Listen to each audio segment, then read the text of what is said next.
Welcome back to the Deep Dive. Today we're really getting down to brass tacks with, well, Carl von With Clausewitz. Clausewitz, always a good time. We're diving into some of the most critical chapters from On War, specifically chapters 6 and 7 from Book 3.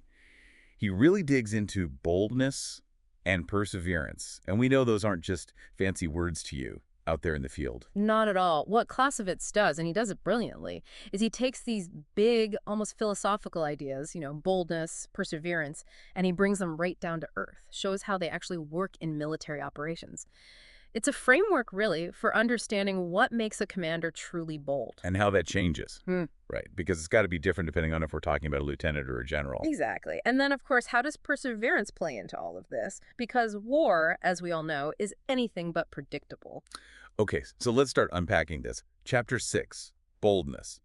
It's like he sees it as this essential ingredient, right? Like the sharp edge of the sword. He pretty much says that. Yeah.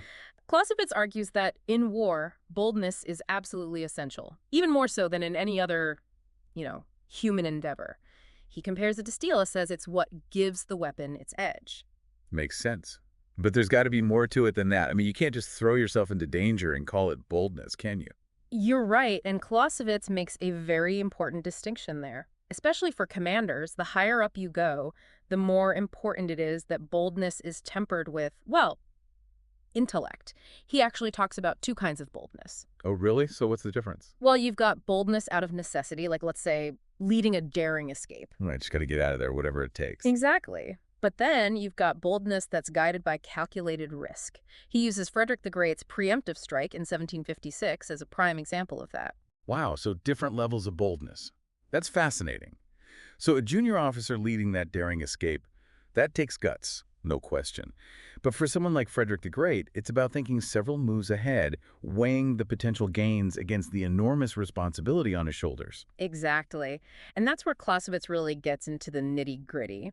He says boldness is essential at all levels of the military, but it's rarest and arguably most critical in those top commanders. Because they're the ones making the calls that affect, well, everything. Entire campaigns, even the fate of nations. Exactly. That weight, that responsibility, it can make even the bravest person hesitate.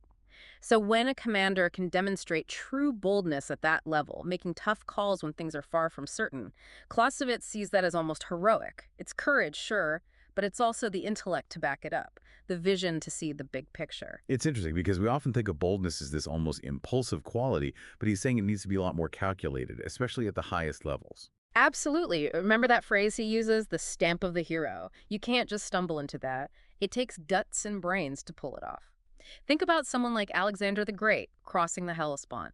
That was a bold move. Talk about high stakes. Right. Think about what he was risking, the potential consequences if it backfired. But he also had the vision to see the potential rewards, the chance to cripple the Persian Empire. That's calculated boldness in action. And it makes you wonder, how do modern military leaders apply this same concept in today's world, right? I mean, things are a little different now than they were back in Clausewitz's Oh, time. absolutely. We're not dealing with muskets and cannons anymore. Warfare has changed drastically. But here's the thing, that human element, that need for boldness, that's tempered by intellect, it's more relevant than ever. Yeah, think about it. Cyber warfare. Completely different ballgame, right? Clausewitz wouldn't even have the words for this stuff. Totally different battlefields, lines of code instead of, trenches. But are you saying that idea of calculated boldness, is that still the name of the game? Absolutely. Think about it.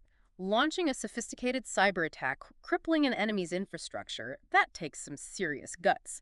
Could be a decisive move in a larger conflict. High risk, high reward, kind of. That's exactly it. Because you also have to factor in the potential for blowback, retaliation. This stuff can escalate really quickly. It's like high-stakes chess, So it's not just about the immediate tactical advantage. A modern commander has to think about the global consequences, right? You got it. And that's what makes Clausewitz so relevant, even today. That calculation, balancing boldness with a deep understanding of the bigger picture, the geopolitical landscape, that's what he meant by intellect. And it's more crucial than ever in the 21st century. It's almost like the battlefield is, well, not just a physical space anymore. One wrong move could trigger a chain reaction way beyond the initial target. Exactly. And that brings us to another aspect of modern warfare where Clausewitz's ideas are still surprisingly relevant: drone strikes. Because now you've got this, well, this remote application of force. But those decisions, the weight of those decisions, that hasn't changed, has it? Not one bit. The technology's changed, sure, but the moral and strategic dilemmas, they're the same ones Clausewitz was grappling with. Think about it, authorizing a drone strike against a high-value target, knowing there's a chance of civilian casualties. That takes a certain kind of boldness. And not just the risk of missing the targets, right? Yeah. But the political fallout, the ethical considerations. Exactly. And that's where, just like with cyber warfare, the modern commander has to think like Clausewitz.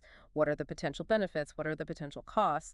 And not just in a tactical sense, but in the grand scheme of things. The mission, global stability, everything. It really is amazing how much of this stuff still holds up today. It's like Clausewitz was tapping into something fundamental about conflict, something that transcends time and technology. He was.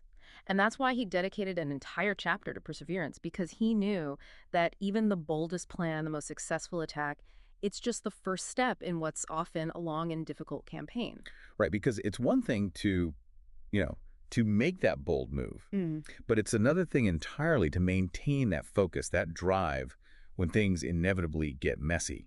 You're preaching to the choir here. Think about what it's like out there on the modern battlefield.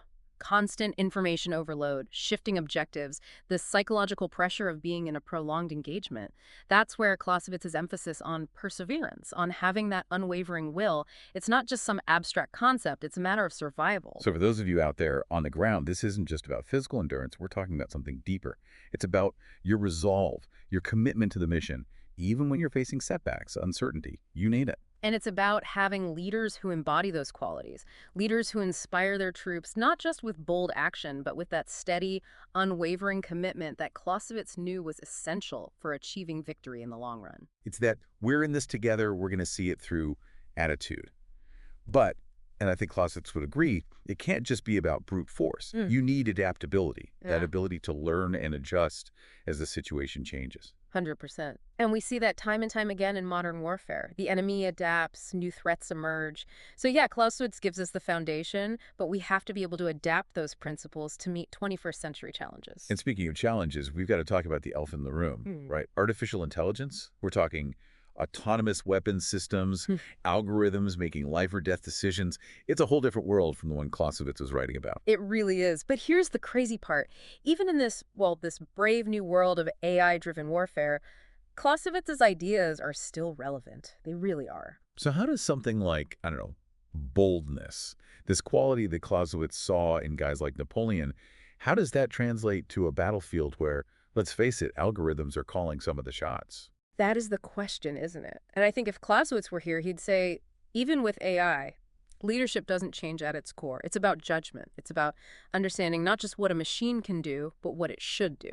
So even with all the data, all the algorithms making decisions faster than we can blink, it still comes down to a human being making that final call, deciding when to act, how boldly to act. Exactly. And that decision, that act of judgment, it can't just be based on data, It has to take into account the bigger picture, the potential consequences down the line, the human cost. All those things that make warfare so complex, both morally and strategically. And what's interesting? In some ways, AI could actually make those judgment calls even tougher. Think about it. You've got this incredible power at your fingertips. Right. You can act with speed and precision that Clausewitz couldn't even have imagined. But that same capability, it can backfire. Unintended consequences, rapid escalation. It's like the fog of war gets even thicker, harder to see through. So what does all this mean for military leaders today? How do you balance that need for boldness with the responsibility of using these incredibly powerful but potentially unpredictable tools?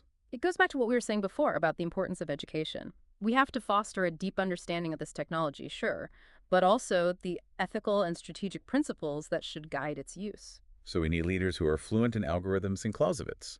Leaders who understand that no matter how advanced the tech gets, you can't take the human element out of the equation. Couldn't have said it better myself.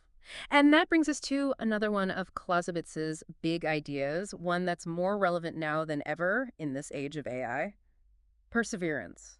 Because the machines might be able to fight at lightning speed, but war, at the end of the day, is still a test of human will. Is that what you're saying? 100%. Imagine the pressure on a commander in a conflict where AI is calling so many of the shots. The weight of those decisions, the potential for disaster if those systems fail or if they're used the wrong way. It's a whole other level of responsibility.